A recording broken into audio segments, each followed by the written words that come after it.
Hi, welcome to our STEM Enrichment preschool e-course for parents, teachers, and caregivers of children ages 3 to 5. Today I am here with Jamie Hand of Handmade Kid Art, and we're going to talk about math. It's actually one of my absolute favorite topics.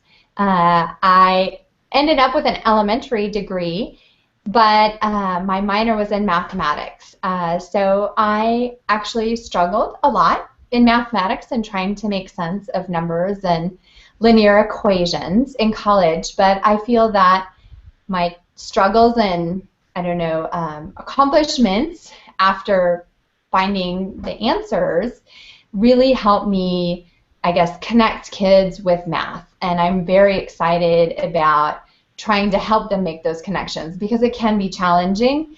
And so I want to start kids at a very early age. And we're going to be talking about it. So I'm Amanda Boyarshinov, and I write at The Educator's Spin on It. I have my K-12 Reading Masters and a BA in Elementary Education. I've taught kindergarten, first grade for 5 years, and my 3 kids are almost 2 and almost 5 and 8. Jamie, did you want to tell us a little bit about you? Yes, thank you, Amanda. So I blog at Handmade Kids Art.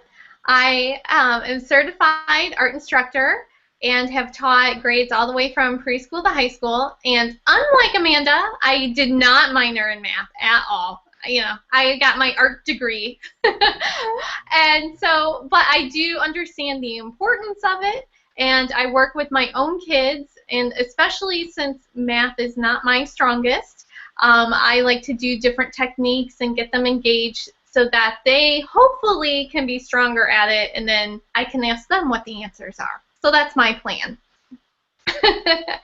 So, Amanda, why don't you share with us what you do with your kids in math?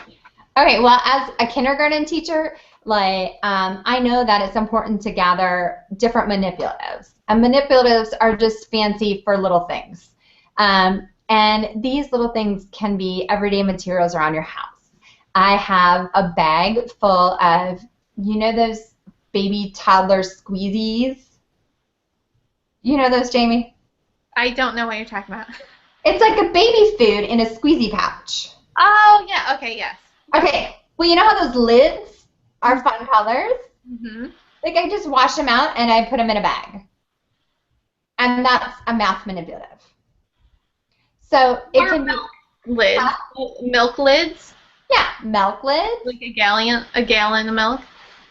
Well, and the reason I like the baby food ones is because they stack really nice, so you can go vertical as well as horizontal. Nice. And even though they're lids, you can use them for a whole bunch of different math concepts. Like, you can use them for counting and have the kids put them in a line. You can use them for addition, where you have 2 different groups and they count how many are all together. You can make sort by color, and put all your reds in one group and all your blues in another one. If you added other kind of lids, like Jamie suggested, you can sort by size. Then you can do patterning with the colors once they're sorted, and like red, green, red, green, red, green, or you can challenge them to do harder patterns.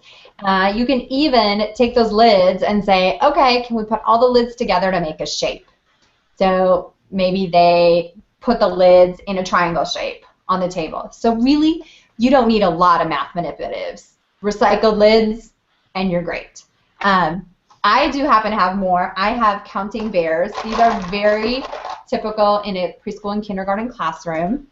And actually, I grabbed my bin that's kitties. They're just little tiny kitties. And the kids do the same things with that. The only benefit of lids is that you can stack them, and you can't really stack kitties. But kitties are great for a scale because you can compare something to how many kitties it weighs. Kitty measuring. Or you can use, like, food, too. We use goldfish for the same type of thing. Like, line them up. Mm-hmm. So kind of with a teacher in mind, you'll like this one, Jamie, because you're art. We like to go to our art museum, and I really try to go to our natural history museum and art museum once or twice a month. And so my kids always pass by the store, and they're always like, oh my gosh, we want to buy this. I was like, yeah, me too, because I'm sorry, museums have really cool stuff. I mean, they do. So I made a decision right away when my daughter was probably 2, and I said, yes, we are going to buy something. And I walked around, and I'm like thinking, okay, what am I going to commit myself to? And ours happened to have a butterfly section, and so they had these super cute little butterflies in just a little jar for 39 cents. So I told her, you can get one. So we got one. And then the next time we went, she's like, well, Mom, can I get a butterfly? And I thought to myself, oh, hey, we're onto something. So I said, of course. So she gets a butterfly. So now I have 3 kids, and they all want a butterfly. It gets more expensive. Yeah, but we're still at like less than $1.20, yeah, still not including taxes. So, and then what happens, though, is that I'm collecting all of these in a bag, and they're all different colors, and some are a little bit bigger and some are a little bit smaller. And it's actually amazing that for the last 3 years they've still carried these. I think they've switched. Yeah, it is. So now what's happened is I have probably 40 little butterflies, and so we use them as math manipulatives. And not only is it a math manipulative, but then it brings them back to, oh, and they're crazy because they remember which one they picked. And they're like, oh, do you remember that? I picked out this green one when we went and saw this. And so that way it kind of helps us relive the experience. And we can always count, too, how many times we've been there. So it's fun to kind of think of visits and excursions as ways to gather math manipulatives. I know. I'm great. Well, no, that's a great one.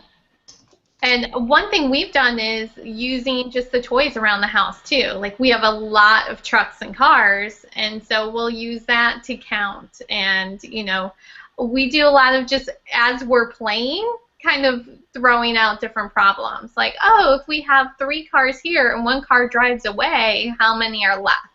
So we'll do simple things like that as they're playing, so then it's not, you know, it's not like we're sitting down for math time. It's just incorporated into our play.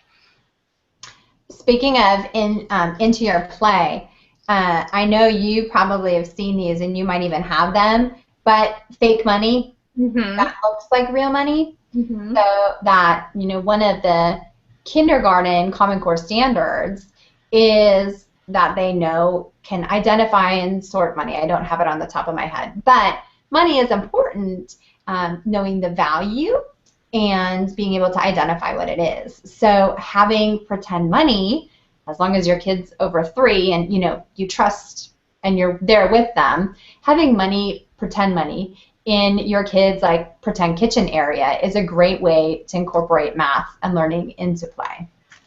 Yes, we did a pretend floor just the other day.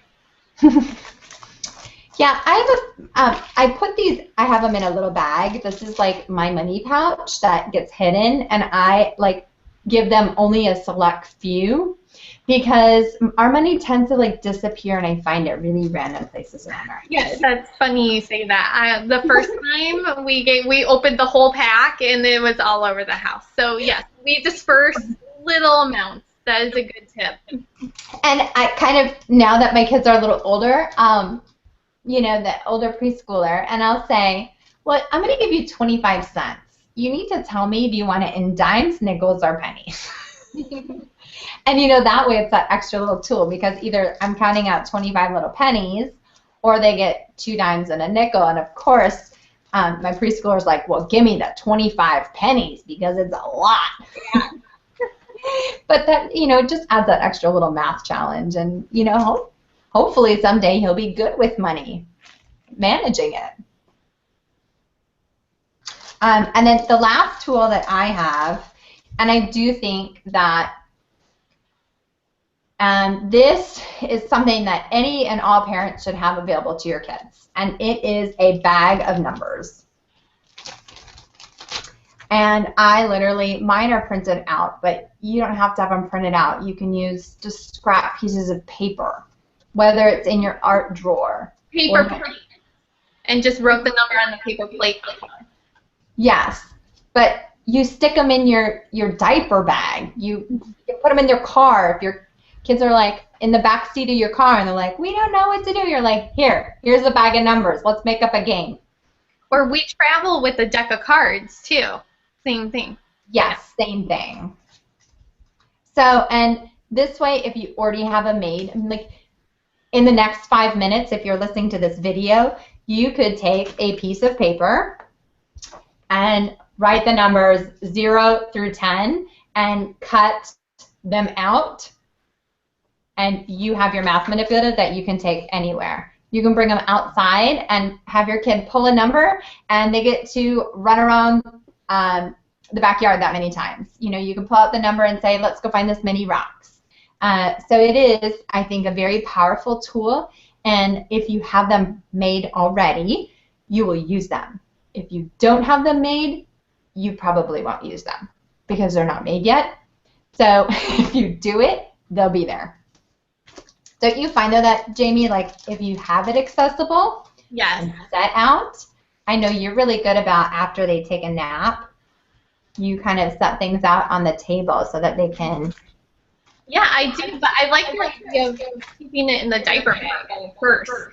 So when you're out and you're waiting somewhere, just whip them out, and then you have them. You could use index cards, just quickly write the numbers on them, or even Post-it notes too. So, you know, don't think that you have to make them pretty and fancy and print them off the computer and laminate them.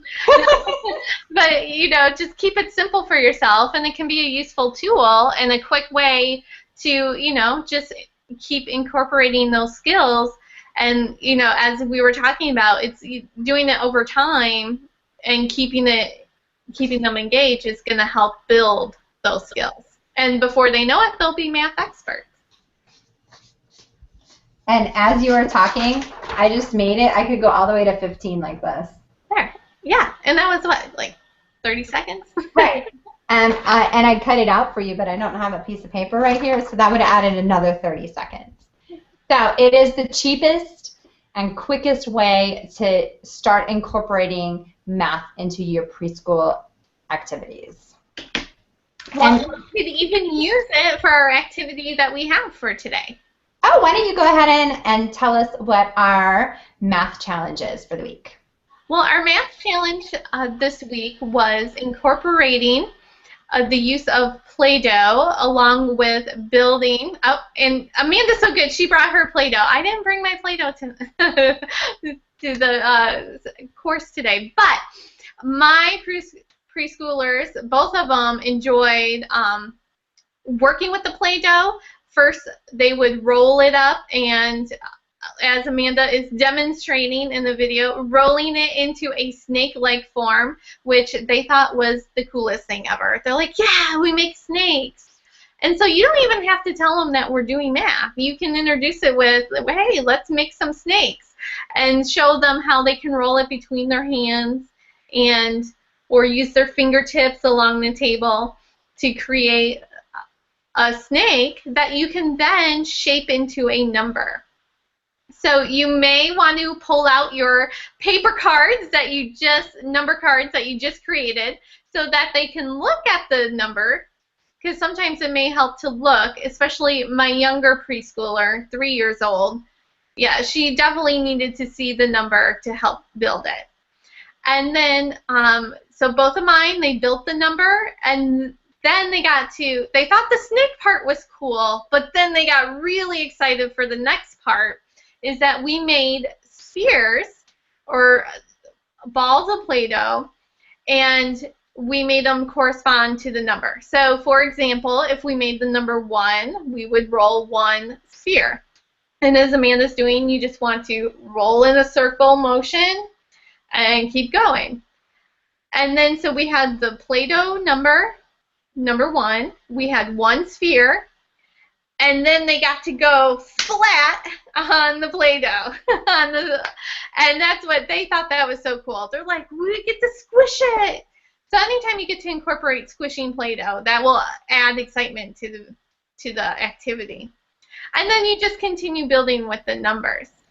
Amanda, do you want to add on how you guys do? Yeah, I think you totally nailed it. So if the number is 2, so you would talk about the shape, and we use the terms like a big curve and a line. Mm-hmm. So then they would kind of, am I facing the right way?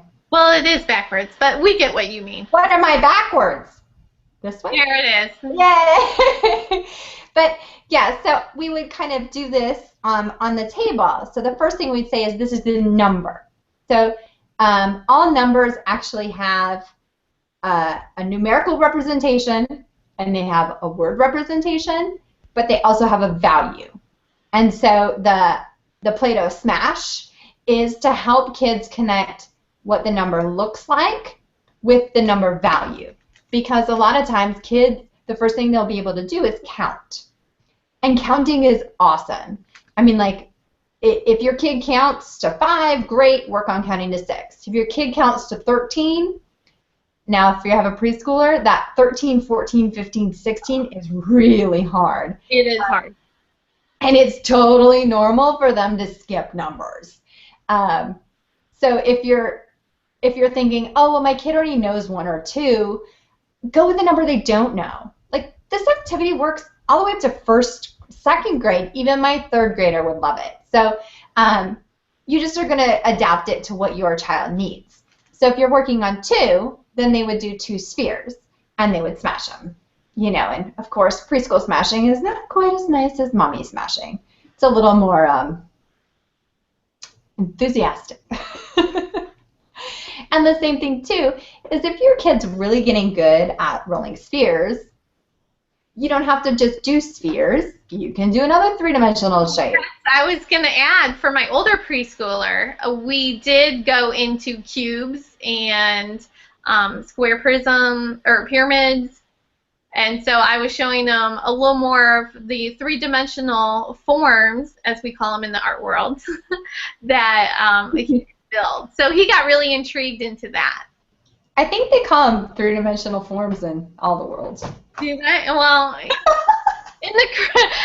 always had the elementary art curriculum we had. They always said 3-dimensional shapes, but then on the art test it was forms. So I was with the math teachers. I was like, can we use the word forms, please?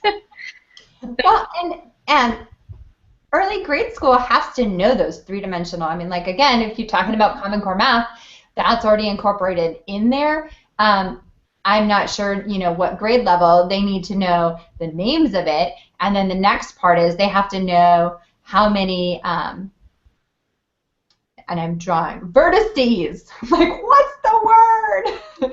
Like, how many vertices and how many sides they have. And so if we start at preschool introducing them to, hey, this is a cone. A cone is a 3-dimensional shape. Then when it comes time to, you know, a classroom, or if they're homeschool and they're working with their textbook and they're like, oh, well, how many sides does a cone have? You're like, wait, I remember building that, you know, somewhere in the back of their mind, because people always ask, like, why do you do these things? They're not going to remember. Well, of course they're not going to remember. We don't want them to. We want to experience that, and hopefully they're filing it back away so that they can bring it up again and in the future, and kind of building that strong mathematical foundation at an early age. Well, that's exactly it. You're building a level of foundation of experiences that then they can later recall on. Because as they get to the elementary level, they'll be, you know, even in writing and, you know, all the curriculum, they'll be asked to, use your prior knowledge. And so the more that they can experience, the more prior knowledge they're going to have that will help them be successful in the older grades. Mm-hmm. And I think that the Play-Doh challenge is really great because children learn differently. Like, some kids will be able, if you just show them this number and you hold up 2 fingers and you say, count my fingers. And the kid counts your fingers, and that's 2. And then you say, okay, so how much is this? And they connect that 2 fingers is this number 2. But not all kids learn that way. And so we have to do different kind of activities, such as the Play-Doh challenge, so that our kids are experiencing numbers in a different way. So if your child really likes like a worksheet where they're tracing the number 2, like that's one way I know parents sometimes use. I mean, like I use them. I'll let my child trace the number 2, and we'll talk about how there's 2 dogs like on that same page and how 2 dogs represents 2. But Play-Doh is actually like physically changing something to make 2. So it's a little bit more interactive. Yeah, they're making it. They're using their hands to produce the 2, which I agree makes a difference. And that's where in our ebook, if you're looking for more ideas, we have lots more math ideas in there. Yes, and since we're talking about the ebook, this is actually week 5 of our STEM Enrichment e-course.